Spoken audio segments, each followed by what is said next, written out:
Hello friends, Mr. Burrell here. Welcome to Unit 11. Hope you enjoyed Unit 10. It's one of my favorites.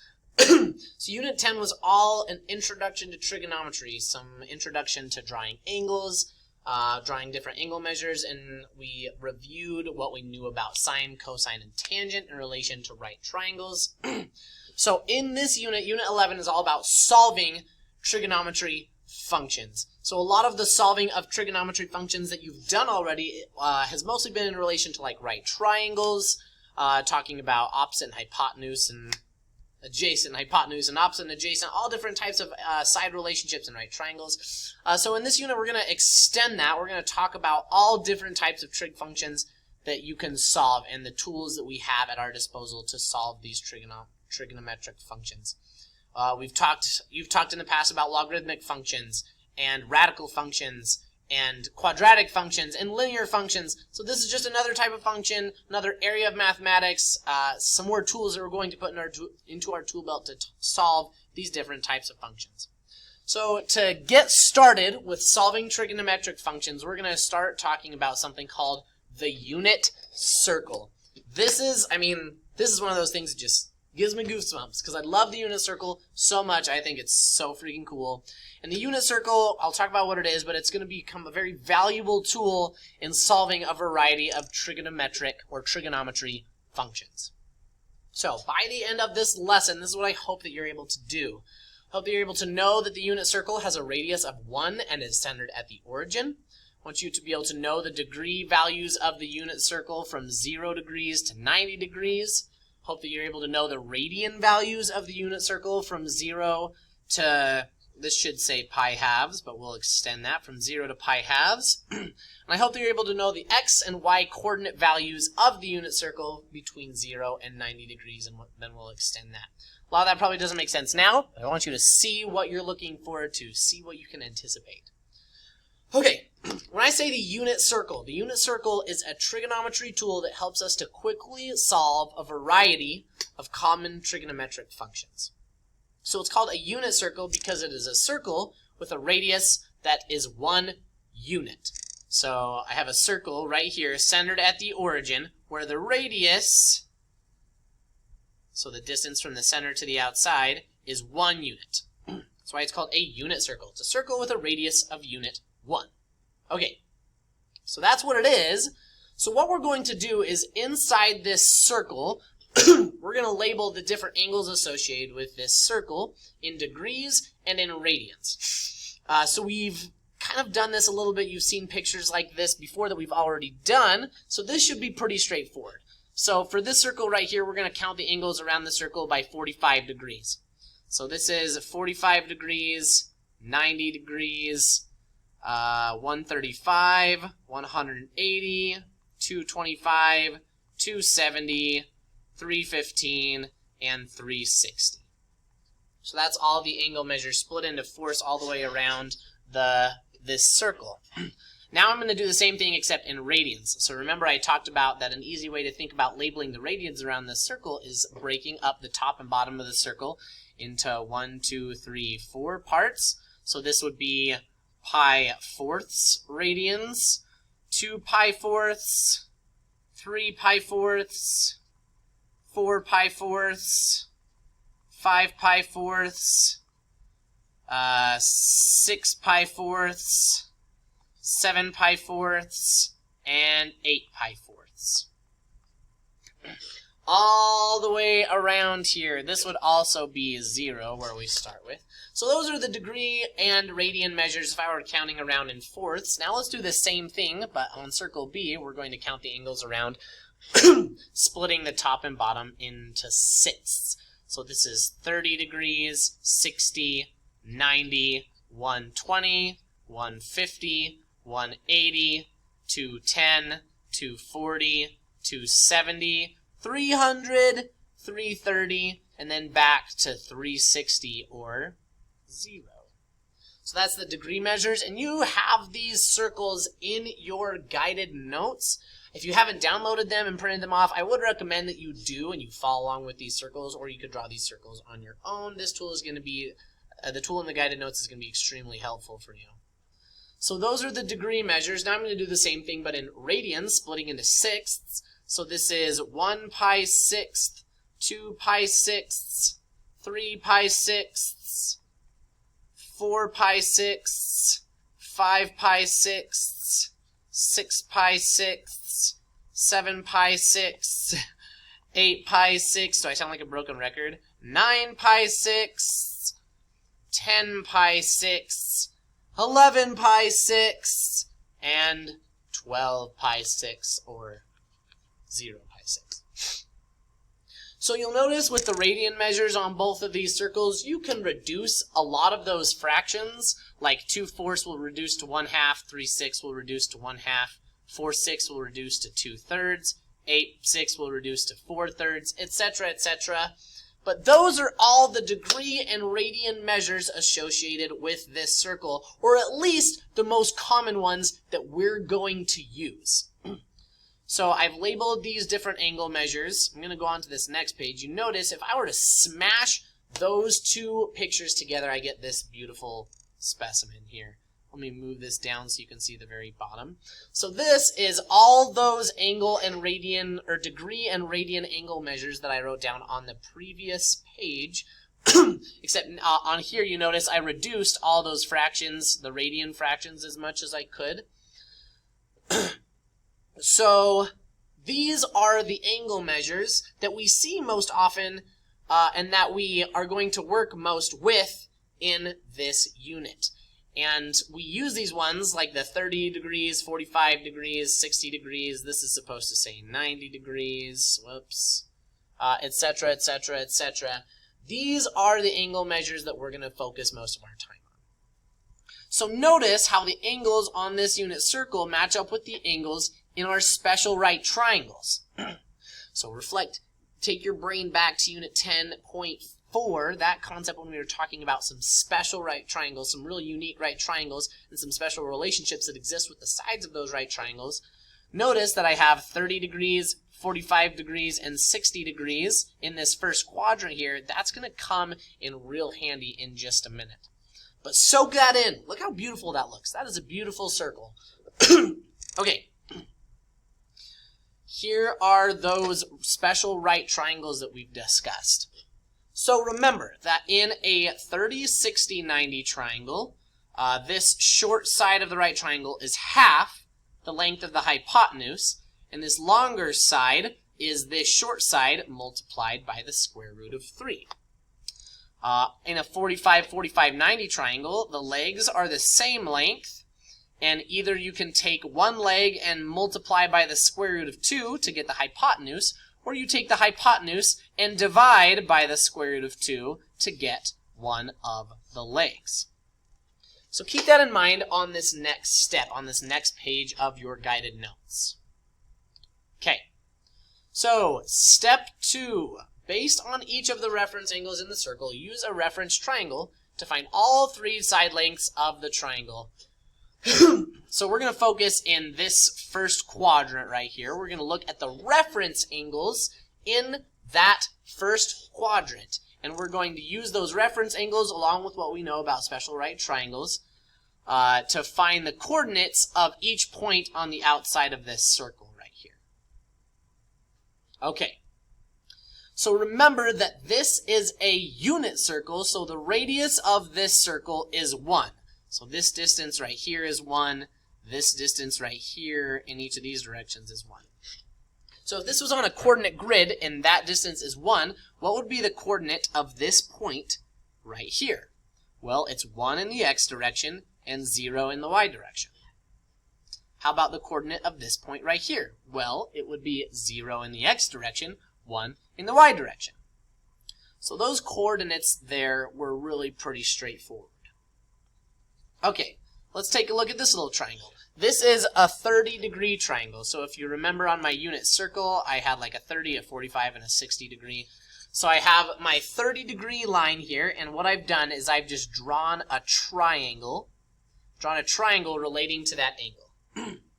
Well, conveniently enough, this turns out to be a 30, 60, 90 triangle. Well, what do we know about the sides of a 30, 60, 90 triangle? Well, first of all, I know that this short side is going to be half the length of the hypotenuse. Well, the hypotenuse is 1, because this is a unit circle. If this distance is 1, then this short side is half of that. So 1/2. This side right here, its length is 1/2. Well, this side right here, this long side, remember, back to our special right triangles, is the short side multiplied by the square root of 3. 1/2 times the square root of 3, or in other words, the square root of 3 divided by 2.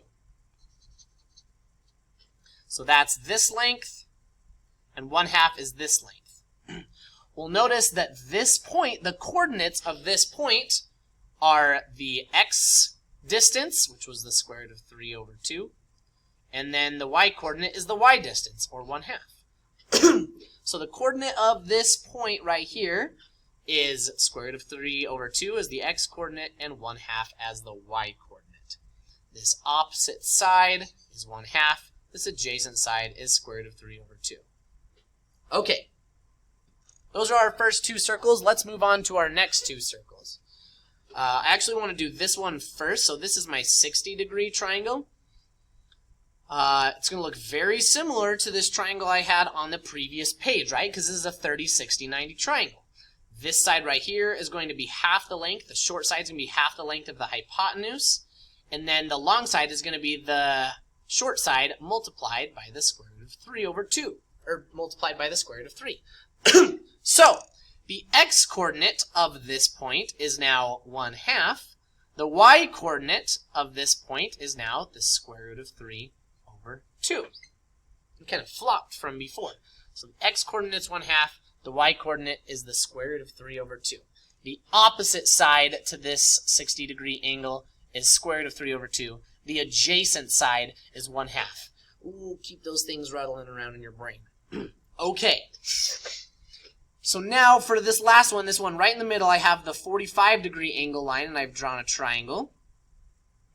So what do I know about the sides of this triangle? Well, I know if I have the hypotenuse, that each of these sides is going to be the hypotenuse divided by the square root of 2. 1 divided by the square root of 2. 1 divided by the square root of 2. And for what we're going to be using, I don't like it when this square root is in the denominator. In the past lessons, I left it as okay. But what we're going to do is we're going to go ahead and multiply by the square root of 2 over the square root of 2 in both of these. So I don't have a square root symbol in the denominator. So this turns into the square root of 2 over the square root of 2 times the square root of 2 is the square root of 4, or just 2. So each of these side lengths here are the square root of 2 over 2, which means the x-coordinate is square root of 2 over 2, the y-coordinate is square root of 2 over 2. Okay? The opposite side of the 45-degree angle, opposite, is square root of 2 over 2. The adjacent side is square root of 2 over 2. The x-coordinate is square root of 2 over 2, and the y-coordinate is square root of 2 over 2. And that's because this hypotenuse, this radius, is 1. Okay. Mr. Burrell, where are you getting? What are you getting at? Don't worry, it's coming. It's coming. Okay, we notice we left those in exact form. We didn't write them as a decimal. We wrote them as a fraction. So this, again, if I were to smash all of those triangles together, I'd get this in the first coordinate. So here's the 30-degree angle, and I have this coordinate of that point right there, the x and the y distances. For the 45-degree angle, or the pi-4ths, I have those x and y coordinates, or those x and y distances. For the 60-degree angle, I have these coordinates, or those distances. And then I have the point 1, 0, and the point 0, 1. And you notice I filled in the rest of these pretty straightforward points, negative 1, 0, and 0, negative 1. Again, envisioning this as a grid. Okay, so let me slide this up again. If these are the x and y coordinates for the angles in the first quadrant, what do you think are the x and y values going to be for the rest of the circle? Because if you remember when we were talking about reference angles, down here, this reference angle right here, and this reference angle right here, and right here, these different angles, let me move my face out of the way. These reference angles are 30 degrees, 45 degrees, and 60 degrees. 30, 45, and 60. 30, 45, and 60, just like this. 30, 45, and 60. So those side lengths, those triangles that we just created in the first quadrant are going to be the same triangles in these other quadrants, just with different signs. Some of them are going to be positive, some of them are going to be negative. Notice that on a coordinate grid, in this first quadrant, both the x and y values are positive. In this second quadrant, the x values are negative and the y values are positive. In the third quadrant, both of the x and y values are negative. In the fourth quadrant, the x values are positive, the y values are negative. X values, y values, x values, y values, x, y values, y values. So, this is what I want us to do. On this next circle I'm going to pop up, we're going to use all the previous circles that we just drew, the ones with the angles in degrees and the angles in radians, and then the ones with the different x and y coordinates. So on this next, and if you have your guided notes, you see this picture. On this next picture, in the circles, I'm going to draw the angles with degrees. In the boxes, I'm going to write the angles in radians. And then I'm going to draw the coordinates of each of the points on the unit circle using the coordinates that we found in the first quadrant and adapting them according to these signs in each of these other quadrants. Okay, so in the circles, I'm going to write my degree measures. 30, 45, 60, 90.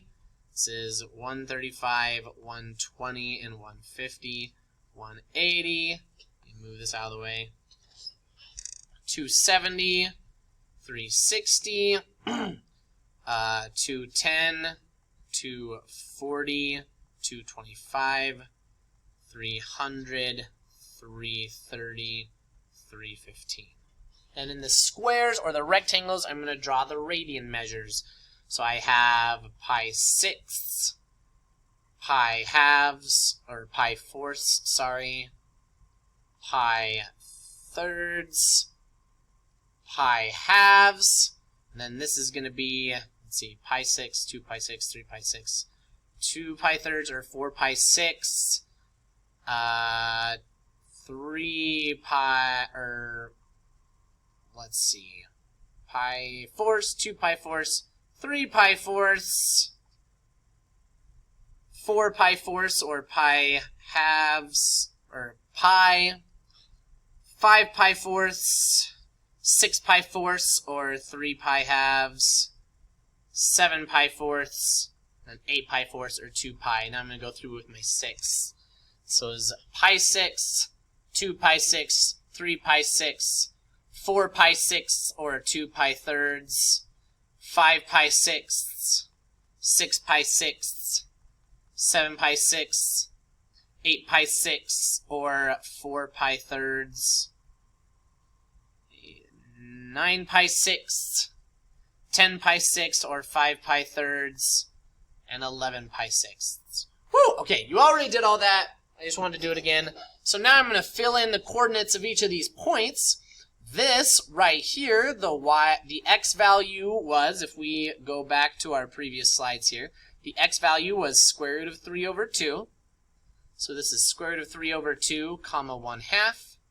Square root of 2 over 2, comma square root of 2 over 2. And then this was 1/2, comma square root of 3 over 2. I identified that this was 1, 0, negative 1, 0, 0, 1, 0, negative 1. Okay. Now, all these other points in each of these quadrants are going to be these exact same points reflected in each of these directions, but with different signs. So here I have square root of 3 over 2, 1/2, square root of 2 over 2, square root of 2 over 2, 1/2, square root of 3 over 2. But remember, in this quadrant, all the x values are negative, all the y values are positive. So this is negative, negative, negative. So if I reflect each of these points down here, I'm going to have square root of 3 over 2 and 1/2, square root of 2 over 2, square root of 2 over 2, negative 1/2 and square root of 3 over 2, or sorry, 1/2 and square root of 3 over 2. In this quadrant, the x and y values are negative. So it's negative, negative, negative, negative, negative, negative. Over here, if I reflected over here, I'd have 1/2, square root of 3 over 2, square root of 2 over 2, square root of 2 over 2, square root of 3 over 2, and 1/2. In this quadrant, all the x coordinates are positive and the y values are negative, so this is negative, negative, negative. So, pardon my messy handwriting, this is what your final unit circle should look like. Oh my gosh, isn't that pretty? Look how beautiful that is. Look at all the information that we just learned about this circle.